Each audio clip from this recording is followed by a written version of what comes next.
Weather Channel. Well, more than 2,500 policymakers, entrepreneurs, even academics from over 100 countries are in Switzerland right now for the annual World Economic Forum being held in Davos. And of course, one of the hot topics of the forum is climate change. That's right. In fact, our own Jim Cantori is in Davos for that conference. But before he left, he spoke with climate researcher Dr. Chris Field about the growing threat of rising sea levels. If you and I just went out and told somebody that the U.S. broke their record of temperature by an average of 1 degree or greater, they would say, well, that's really not all that much. But you and I both know, as scientists, a 1 degree change in that record is huge. Is there any way to quantify that?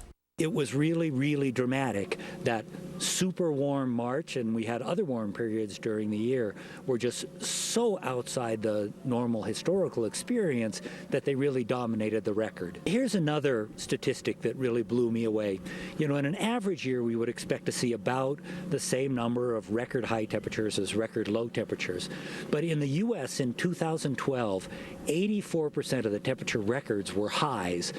Only 16% were record lows. Let's talk a little bit about the climate game here and where we're at with it as a society. I mean, are more people on board with, yes, the climate is warming, or are they saying, well, not really, I can't notice any change? I think that the extreme events we saw in 2012 have been extremely important for people's perception.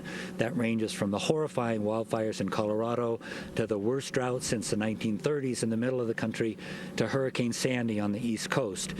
We don't know specifically that any of those events was caused by climate change, but those are exactly the kinds of events that are becoming a greater risk in a changing climate. Thank you for your time, sir. I really appreciate it.